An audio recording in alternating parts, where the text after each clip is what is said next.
Brokers of Reddit, how crazy is it where you work on the trade floor RN?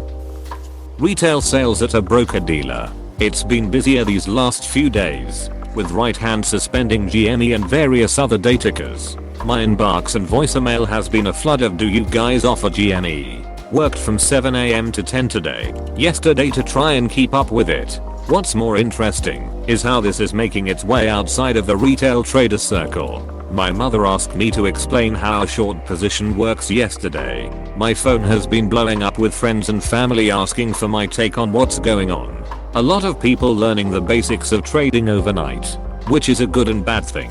I'll leave a comment here because I'm a bit mentally taxed, but I feel like I have front row seats to a historic market event. I would also like to jump in and say, as far as I'm aware, the trade floor craziness that is portrayed in the movies is really not a thing anymore. Most brokers just sit at computers and make phone calls and trade via computer etc. I know there's still a couple futures markets that have screaming, yelling etc, but that's all kind of a bygone era. Maybe I'm wrong, but as much as I'm sure people envision people yelling "buy GME 154", I don't even think that would be a thing anymore. Trading floors don't exist anymore, at least not like you've seen them in movies. Those scenes of guys answering phones were people answering client calls to buy/sell stock. That is all but extinct. Any institutional investors with proprietary trading do so almost exclusively with models. If anyone left in finance is moving large amounts of stocks by their gut, it's because the power is so consolidated in one individual that there's no hectic scenes of papers flying and guys screaming around them, and they are most likely doing it on a computer screen. Trading floors nowadays look like cubicles sectioned into teams that contribute specific things. Most communication is done via Slack, and it's actually a pretty somber scene in times like these. It's just a bunch of stressed out people looking at screens. But again, even that hardly exists anymore. The scene of the most erratic hedge fund intimately trading in GameStop right now is probably 3 dudes crouched around a screen stewing and staring at a model. Okay, so question, because you touched on something that has been bothering me for a while. Whenever I see an article about traders in the paper, it seems to be accompanied by a white guy in an overpriced suit with his hand on his forehead. Are those all stock photos at this point? Who is in those pictures? They don't look that dated. I've been hearing lots of comments like how they've never seen this much attention on a single stock in decades, and that includes the comp bubble.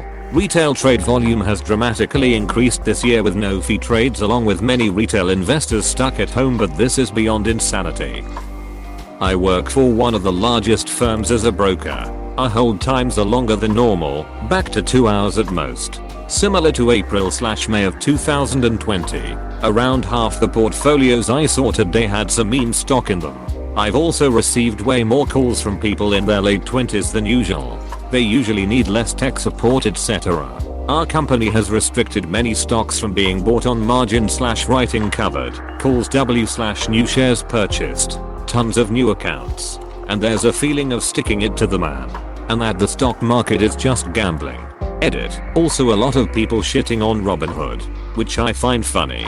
Happy to answer any questions. I'm basically underpaid call center support.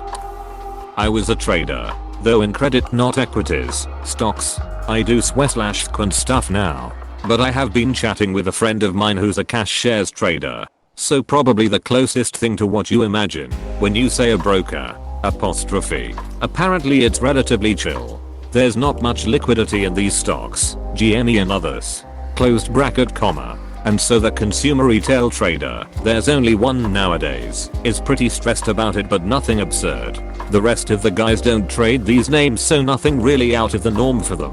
March 2020, i.e. when COVID blew us up, was much crazier in my memory, though I'm on a different floor than equities where that stuff matters more. As others have pointed out, brokers don't really exist anymore. Trade floors do exist, but exchange floors, i.e. the floor of ness, are mostly a TV studio. Happy to answer questions if people have them. This whole thread is pushing an agenda of fear. The entire financial world does care about what is happening. Things will change after it, and the windfall of what is happening this month will affect Wall Street for years to come. Hedge funds have been overshorting stocks for a very long time. Would you say what happened when the housing market crash wasn't a big deal? These methodicas refuse to recognize what is going down. I don't work on the trading floor, but I'm an attorney who services a variety of financial institutions, including broker/dealers. This isn't the exciting, hilarious answer you want, but a lot of people had no idea it was even happening until the past 48 hours. And even now, it's mostly just a funny news article about some internet trolls making a bubble. This is a big deal to the shorting community, but to the other 99% of the financial world, nobody gives a shit. As much as young people on the internet like to imagine this as an epic David vs Goliath, Wall Street vs Main Street showdown for the history books.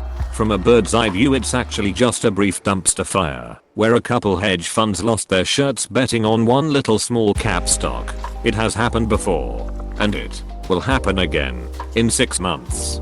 Nobody will remember or care, except that maybe it will become more difficult for retail investors to trade options. And not because the greedy hedge fund oligarchs forced the secretary to crack down on retail investors, but rather because, when this is all said and done, there is going to be a black hole where most of these retail investors' brokerage accounts used to be, and the secretary and brokerage community will be lambasted for failing to protect unsophisticated investors from a bubble. I have been monitoring the WSB threads, and while the WSB veterans know that they are making a suicide charge for the memes, they have brought thousands of naive, new investors with them, who predominantly think that they are going to somehow come out on top, not realizing that they're cannon fodder for the more savvy WSB users to exit with gains. Redditors never seem to stop and think about why the WSB guys know so much about derivatives trading, or how they seem to know how to access and read from a Bloomberg terminal, or why there are so many users there that can seemingly drop tens or hundreds of thousands of dollars on complicated meme plays.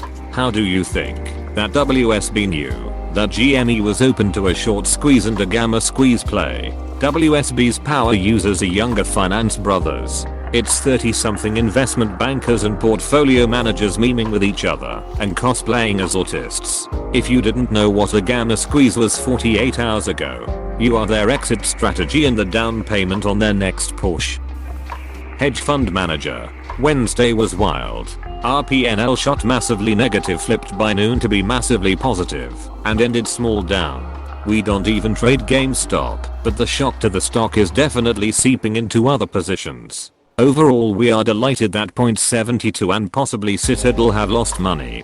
We don't buy into the BS that the markets were manipulated in Citadel's favor, but right hand not fulfilling its role as a broker is a huge red flag and indicates their precarious financial viability.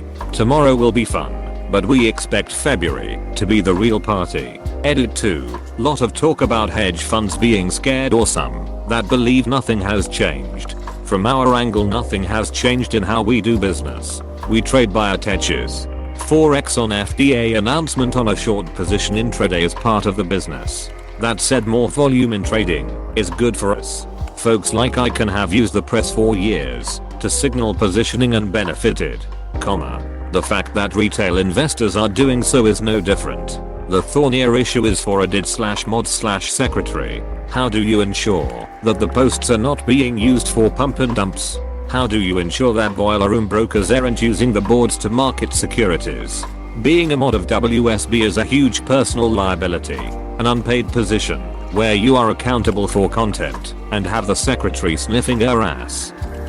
I'm a floor broker on the New York Stock Exchange, and to be honest, it is kind of work as usual, but it's definitely the biggest topic of conversation. We definitely all have to take greater care when handling orders in these super volatile stocks because of the violent moves they have been making. There is fewer of us down there, and we all have to wear masks and follow the social distancing protocols, which make some of the unique things about the floor a little weirder.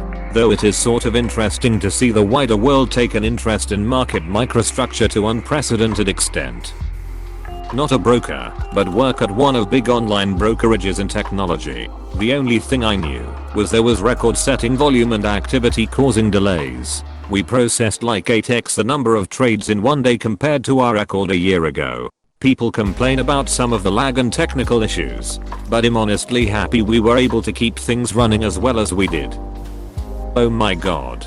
So I'm not a broker and neither is my friend. But he's an intern for Fidelity and he said they had at least 1,000 of people on hold today. I'm laughing my ass off because I've been following the whole GameStop thing and I love this chaos. Broker at a major firm. Made it through the whole day without it even being mentioned once. Edit because this got a lot of attention. This is likely not true for every part of my firm and will probably change in the next few days. As far as I can tell, what happened won't have much effect on my job or my team. We'll just continue as normal. We may see something change over the next few days in the market, but what happened hasn't really trickled down just yet. I'm sure there's a team whose whole day was spent figuring out what is likely to happen next, and probably meetings between managers and or directors discussing it. Here's what I don't get. Isn't the mantra of investing, don't put all of your eggs in one basket? Isn't like that the first rule of investment? How are these companies so invested into these shorts that they have to declare bankruptcy when they fall through? This seems like a major failure of policy and planning. And like they may deserve to fail in this case. The way I understand it, when you short a stock, there's truly no limit to what your potential losses could be. So it's not that they put all their money in one basket. It's that they didn't expect someone to see what they were doing and ruin their attempt to make money. FBI have been visiting the trading floor a couple of times this year. There was this guy who was crazy smart and made the company a lot of money. Only problem was that he was always drunk at 8 AM. Always. They let him go. Nicest dude in the building. Corporate equities are a $50 trillion market. GameStop was under $1 billion. Now it's $13 billion. $13 billion out of $50 trillion is 0 to 6%. It's almost incomprehensible how insignificant it is. That's 13 out of 50. 0. Like 1 out of 5. 0. It's not really a big deal. Except from a technical perspective, there's probably going to be some new regulation to prevent shorts from exceeding 100% of float. The part that scares me is how effective the populist narrative is. It reminds me of far-right conspiracy theories.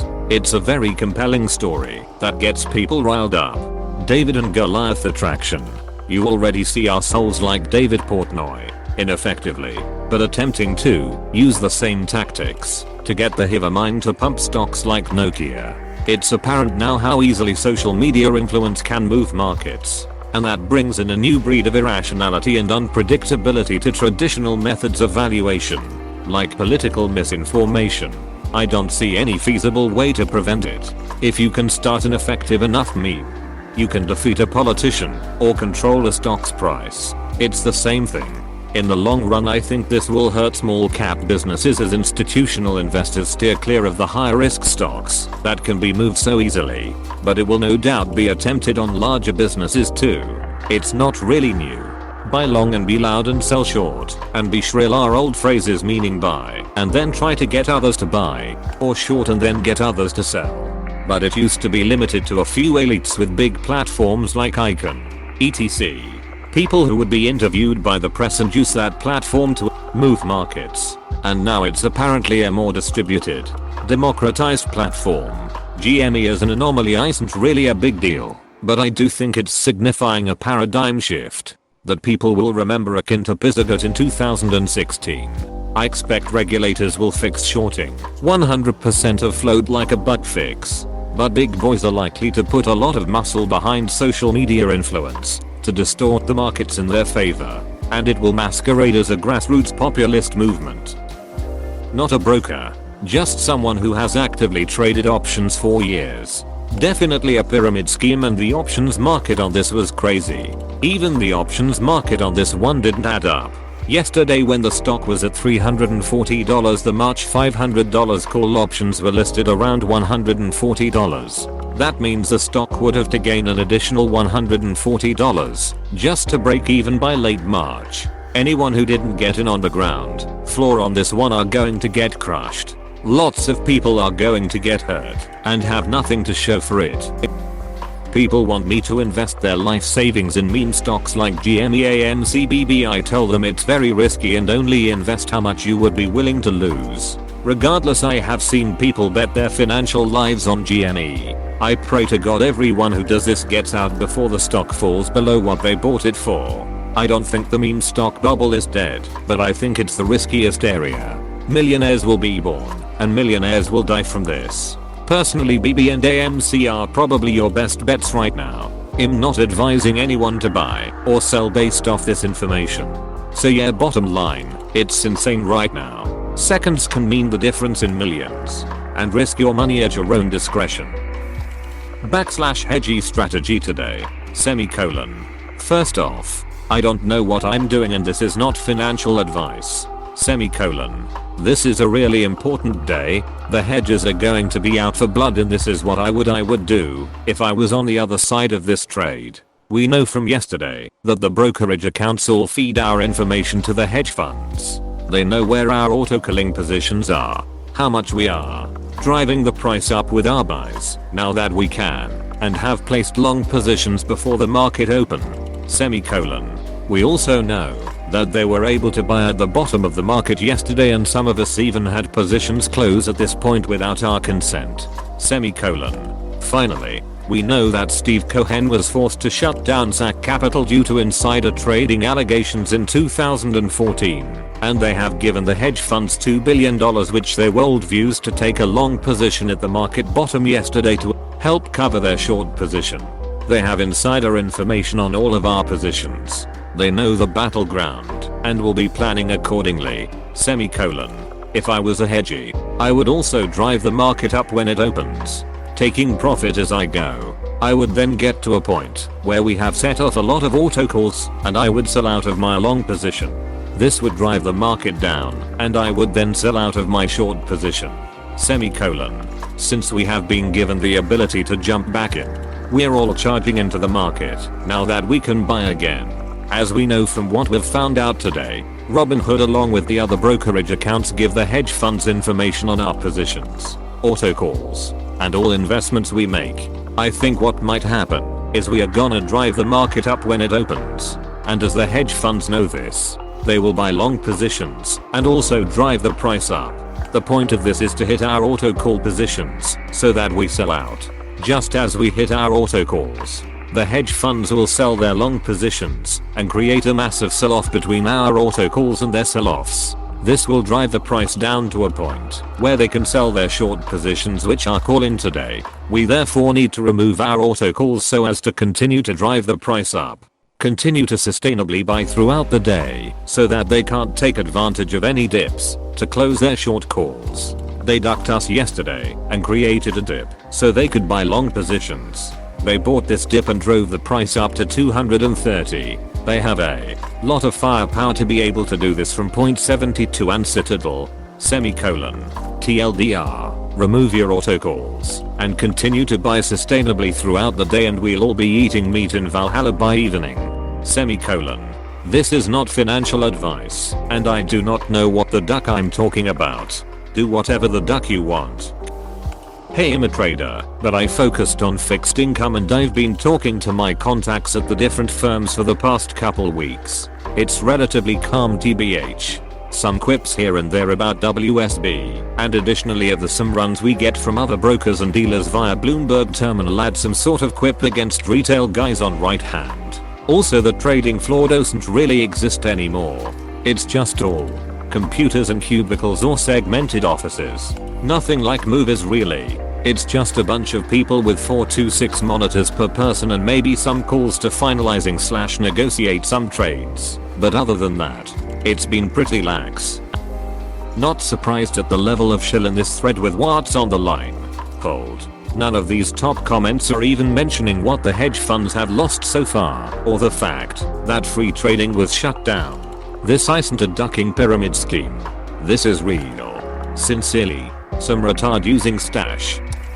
Obligatory, not a broker, but my financial advisor friend finds this hilarious. He's been saying how the stock market as a whole has been overvalued for years, and it was only a matter of time before there was some kind of market correction. He did not expect this. However, but he is very much enjoying how it's playing out. The main idea for most people is that this is a successful means of screwing over a small portion of the 1% who were foolish enough to overextend it themselves. Many people, if not the majority of people, buying GME after it blew up are not expecting to make money. They want to throw a few pigs off a cliff and watch them squeal. The Occupy movement didn't do shit. This is making serious waves. Hold the line, people. Fuck the rich. If you enjoy watching these videos, make sure to hit the subscribe button and like this video. Thanks.